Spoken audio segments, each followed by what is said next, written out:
ഇറാനുമായുള്ള വെടിനിർത്തൽ നീക്കങ്ങൾ അതീവ ഗുരുതരാവസ്ഥയിലാണെന്ന് അമേരിക്കൻ പ്രസിഡന്റ് ഡൊണാൾഡ് ട്രംപ്. വെടിനിർത്തൽ നിലവിലുണ്ട് എങ്കിലും അത് അവിശ്വസനീയമാം വിധം ദുർബലമാണെന്ന് ട്രംപ് മാധ്യമങ്ങളോട് പറഞ്ഞു.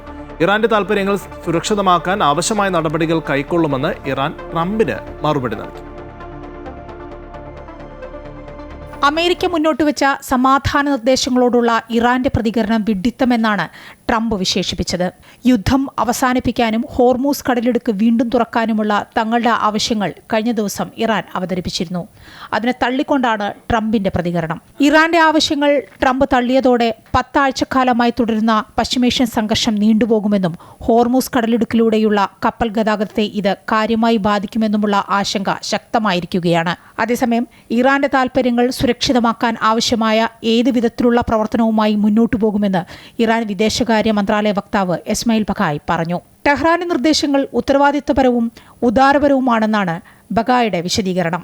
ലെബനനിൽ ഹിസ്ബുള്ളക്കെതിരായ ഇസ്രയേൽ ആക്രമണം അവസാനിപ്പിക്കുക, ഇറാനിയൻ തുറമുഖങ്ങളുടെ US നാവിക ഉപരോധം നിർത്തലാക്കുക, ഇറാനെതിരെ കൂടുതൽ ആക്രമണങ്ങൾ നടത്തില്ലെന്ന് ഉറപ്പു നൽകുക തുടങ്ങിയ നിർദ്ദേശങ്ങളാണ് ഇറാൻ മുന്നോട്ട് വെച്ചിരുന്നത്.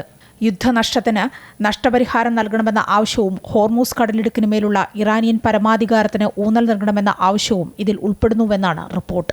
News desk, Amrita news.